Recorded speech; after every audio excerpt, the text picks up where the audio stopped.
Hello guys, today I am doing my unboxing. Ayan, gaya-gaya pa more, diba? Bakit? Sila lang bumarunong. Mag-unboxing ako ng aking Fidodido shoes. Ayan. Actually, matagal ko na itong nabili kasi hindi po masyadong malamig dito sa Moscow.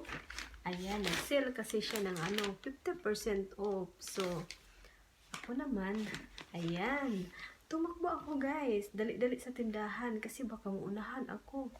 Crush ko pa naman siya ba? Ayan ito, unboxing ko siya. Ayan, hindi sila nag-sponsor sa akin na binili ko to 50% off, kaya don't, ayan. So ngayon, buksan ko na, alog ko muna, baka may dito, kwarta. Sapatos. Ayan, may tao ba? Ayan, may tao siguro sa loob guys. Teka, tingnan ko kasi meron itong resibo eh. Dito ba natapon yung resibo? Wala. Ayan, meron akong dito. Meron akong 20% off.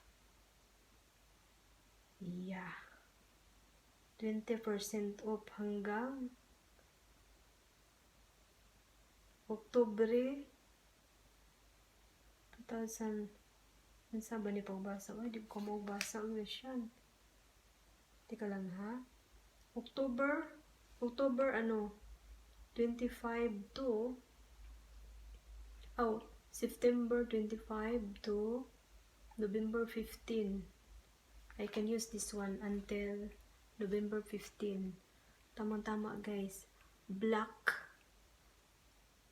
Friday is November guys.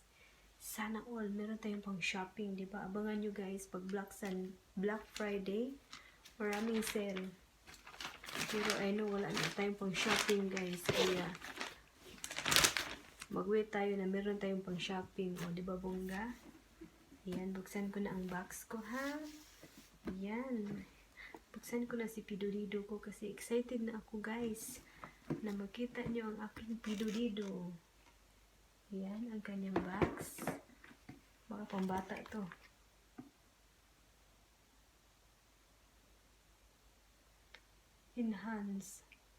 Enhance packaging po no. Ayan. Fidodido shoes. Look at this. My Fidodido shoes. Ayan. Saan ko yun? Dito pala yung resibo. Ayan, dito pala yung resibo ko guys. Andito eh. Sabihin, hindi ko to ninanakaw. Binibili ko to. Kasi may resibo siya. May resibo. Ayan. So, magkano nga? Magkano ang bili ko? Dati siyang guys. Dati siyang 8,009. And then, nabili ko na lang siya ng 3, tapos 399. So, kalahati din. Yeah, kalahati din yung presyo na nakuha ko guys. It's really kalahati. Kasi 8,009. So, not bad. Ayan. Ito na siya. Ito na ang aking Fidodido. Ang aking Fidodido shoes guys. Yan ganyan talaga style niya, para newspaper. Huwag kayong maingay guys ha, kasi nilakad ko na to dito Tinatry ko siya guys, kaya lang natakot akong madumihan. Kaya tinago ko na naman ulit. Try ko lang naman siya mag-walking kung comfortable ba siya. Ayan. Nung sinuot ko to guys, tumangkad ako ng 1 inches yata. O diba? Fidodido. So, anong masasabi niyo sa sapatos ko guys?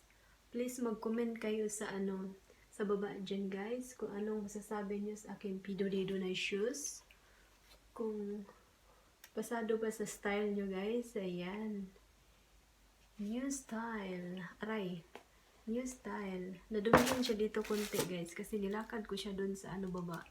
Malikabok kasi doon sa baba kasi may nagpintura doon. Pero okay lang yan. Nasa box naman. Ayan.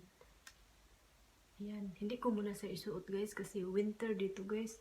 Madumihan siya. Isuot ko to pag ano summer na. Ayan. Ingatan ko talaga to guys kasi hindi na ako makabili ulit ng ganito kamahal. Char. Mahal talaga siya. Kung i-convert mo yan, more than $100 yata to. Yes, kung yung original price niya ba. So, bihira na ako bumibili. Mayroon, andyan pa yung Puma kong sapatos. Since Hong Kong pa ako niyang Puma ko, buhay na buhay pa rin. Buhay na buhay pa rin yung Puma ko guys. Pero luma na siya tingnan kasi. Now, I use it every day. Yung aking Puma. Tapos, hindi na siya, pag tumatagal pa lang yung sapatos mo guys, hindi na siya komportable isuot sa paa mo. Kasi parang luminipis na ba siya guys.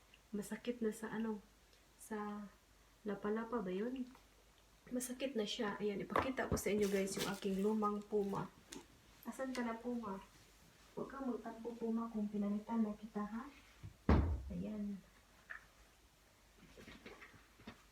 Oh, ito yung aking lumang Puma guys. Oh, still ano, looking great pa rin siya guys. Kaya lang parang hindi siya komportable. Hong Kong ko pa ito nabili guys. Ilang taon na to. Oh, marami na itong kalsada ang pinaglalakaran nito guys. Kung saan saan na ito napunta. Ayan, Puma siya. Puma. Ayan, pamay na lang po sa gusto na ano, luma ako na sapatos guys. Maganda pa yan guys. Laban mo lang siya. Pero, well, sinusuot ko pa siya. Uy, pag pumapasok ako doon sa bago kong ano, trabaho. Ito ang sinusuot ko araw-araw kasi pwede pa siyang isuot kasi pwede pa siyang ano, yung lamig dito, pwede pa siyang isuot. Meron naman ako yung parang ano yung parang army na sapatos. Yun, pang lamig talaga yun kasi warm talaga siya isuot pag ano, pang negative na yung sapatos. So, itago ko na yung luma ko guys. Pinapakita ko na sa inyo. Maalaga talaga ako ng sapatos guys. Hindi ko kagaya ng iba na burara sa ano, sapatos. Hindi ko lang ito nalinis. Kung nilinis ko to mukhang bago pa siya guys. Pero iba na siya pag siisuot mo sa ano, lapalapa, hindi na kagaya ng bago pa siya na ano, soft siya sa ano pa. Ngayon parang tumitigas na siya guys. I don't know why. Pero still good. Still in good condition pa rin naman siya. Ayan, nakikita niyo na ang aking luma. Ilang taon na to? 2014 ko yata ito binili. 2014 or 15, mga ganyan.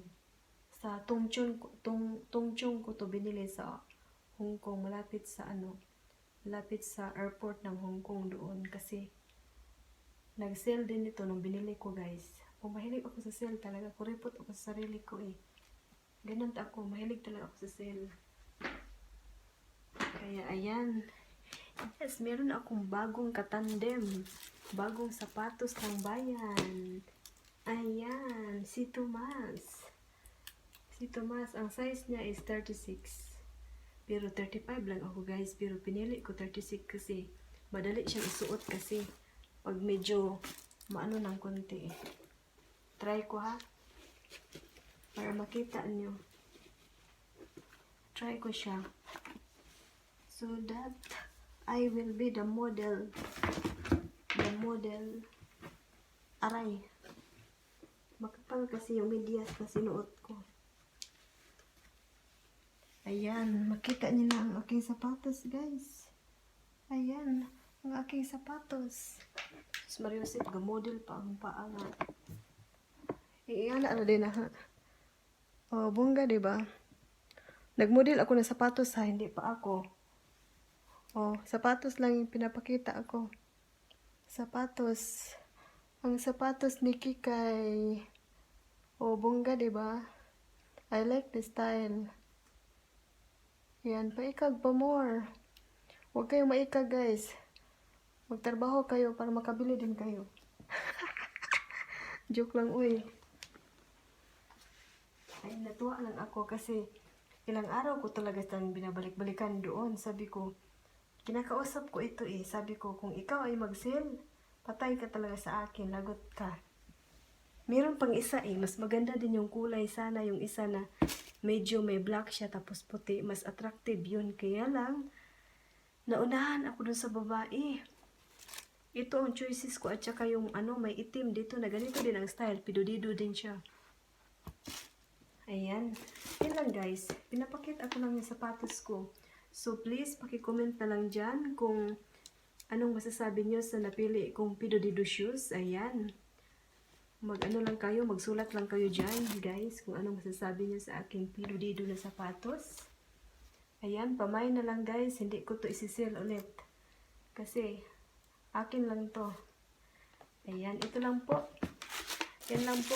Natapos na yung unboxing ko guys.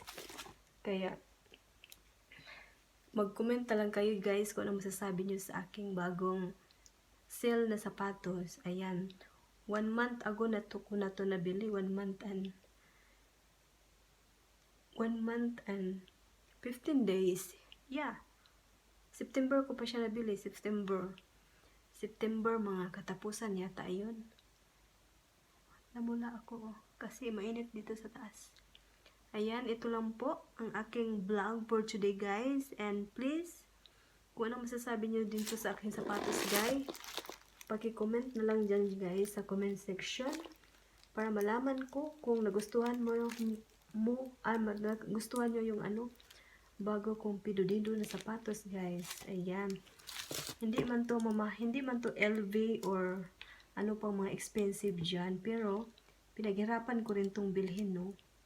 Yes, because I work hard for this, guys. Kaya, whatever, kahit hindi man siya, yun. At least, matatawag kong pinaghirapan ko siya at akin siya. Char. And drama po more. Ayan, ito lang po, guys. And thank you so much for watching. Ayan, pamay na lang, guys. Online selling tayo. Online selling daw. Istoryahe. Ayan, halabira guys. Ito na lang po. Hanggang dito na lang po ako guys. Thank you so much for watching. Ayan, halabira.